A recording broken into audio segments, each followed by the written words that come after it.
राधे राधे। आज मैं आपको कार्तिक मास का जो स्नान करते हैं उसके बारे में बताने जा रही हूँ। जो माताएं बहनें कार्तिक स्नान करती हैं तो उन कार्तिक स्नान का क्या नियम है, वो नियम कब से लेना चाहिए और क्या क्या नियम जरूरी है, जितना बन सके वो जरूर करना चाहिए। और कार्तिक स्नान सबको करना चाहिए। कार्तिक स्नान करने का बहुत बड़ा महत्व है। तो आइए मैं आगे आपको बताने वाली हूँ। तो कार्तिक स्नान एकादशी से, आश्विन शुक्ल पक्ष एकादशी से शुरू करना चाहिए। 5 दिन पहले पूर्णमासी से, अगर न हो सके तो पूर्णमासी से भी कर सकते हैं, लेकिन अगर स्नान करना शुरू एकादशी से कर सको तो बहुत अच्छा रहता है। एकादशी से 5 दिन तक स्नान करो। स्नान करके अपने मंदिर, पास में कोई मंदिर है वहां जाकर के मंगला आरती का दर्शन जरूर करो। कार्तिक मास में मंगला आरती के दर्शन करने का बहुत बड़ा महत्तम फल बताया गया है। स्नान, दान, भजन, कीर्तन जो भी बन सके तो हमको जल्दी उठना चाहिए। 4 बजे उठ जाना चाहिए। उठ के जब एक पहर रात्रि रह जाए कम से कम, उससे पहले हमको स्नान करना चाहिए। स्नान करने के बाद में अपने घर में हमारे ठाकुर जी हैं उनको जगाना चाहिए, क्योंकि जब भगवान के वेदों को लेके राक्षस जल में चला गया था तो सारे देवताओं ने आकर के भगवान को जगाया था। तो भगवान ने वरदान दिया था कि मैं कार्तिक मास में जल के अंदर रहूंगा। तो जो भी स्नान जल्दी उठ के, सुबह जल्दी उठ के सूर्य नारायण भगवान के जगने से पहले जो मेरे जल में प्रवेश करेंगे भक्त लोग, मैं उनकी सारी मनोकामनाएं पूरी करूंगा। तो इसलिए भगवान सोते रहते हैं। वैसे भी चतुर्मास में 4 महीने देवउठनी या एकादशी तक भगवान सोते हैं।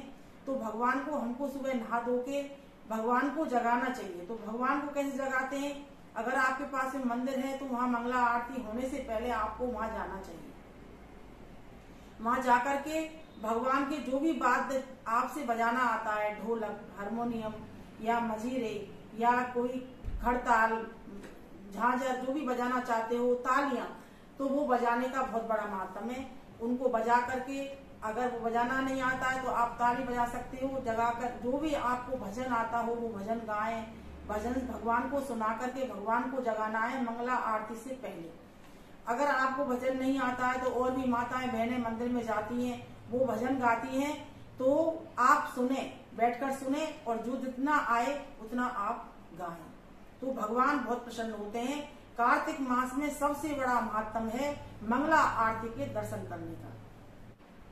भजन कीर्तन का बहुत बड़ा महत्व है। जो माताएं बड़ी बुजुर्ग हैं, मंदिर नहीं जा सकती हैं, उनका मन करता है कि हम कार्तिक स्नान करें, तो वो घर में स्नान करके और भगवान के मंदिर के सामने बैठे, तुलसी जी का गमला जरूर रखें।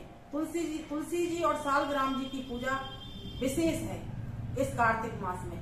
तुलसी माता की पूजा जरूर करें। 1 लोटा जल चढ़ाएं, दीपक जलाएं और तुलसी माता की परिक्रमा करें। और जिन माता बहनों पे कहानी नहीं आती है, भजन नहीं आते हैं, तो मेरे चैनल पर जाकर के सारी कहानियां, सारी कथा महात्म, कार्तिक मास महात्म सभी मिलेगा आपको। आप डेली सुन सकती हैं।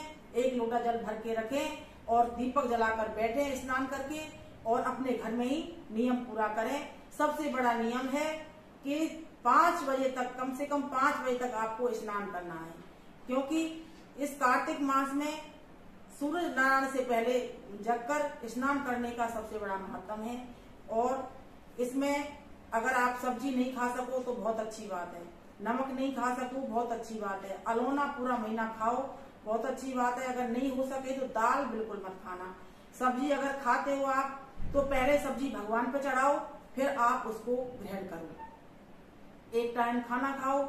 आपके बस की नहीं है खाना एक टाइम तो कोई दिक्कत नहीं है, आप नहा करके मंदिर जाओ और मंगला आरती के दर्शन करो। अगर आप बड़ी बुजुर्ग हैं, मंदिर नहीं जा सकती हैं, तो अपने घर में ठाकुर जी को जगाओ, अपने मंदिर के पट खोल के बैठो, भजन कीर्तन अगर नहीं आता है तो मेरे चैनल पर जाकर मोबाइल अपने बच्चों से खुलवा कर रखो, उस पर सारी सब कुछ आपको मिलेगा। आप अपने घर बैठे ही सुन सकती हैं। कहानी, कथा, कार्तिक मास की कथा, जितनी भी कहानी है, जितने भी भजन है कार्तिक मास के, मैं आपको सभी सुनाने वाली हूँ।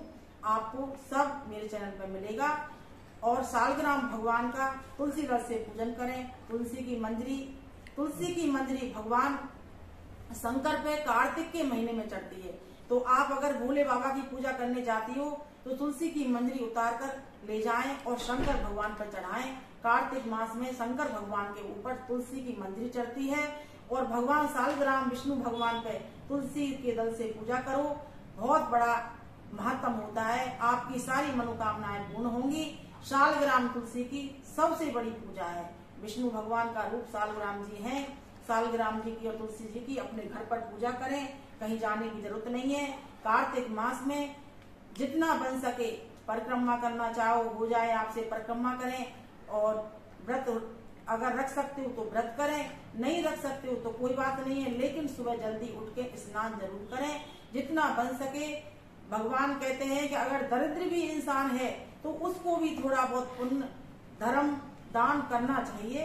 आपको जितना भगवान ने दिया है उसके हिसाब से आप दान पुण्य करें तो आपकी सारी मनोकामनाएं पूरी होंगी। इससे आगे मैं आपको सारी कथाओं और कहानियों के बारे में बताने वाली हूँ। जय श्री कृष्ण।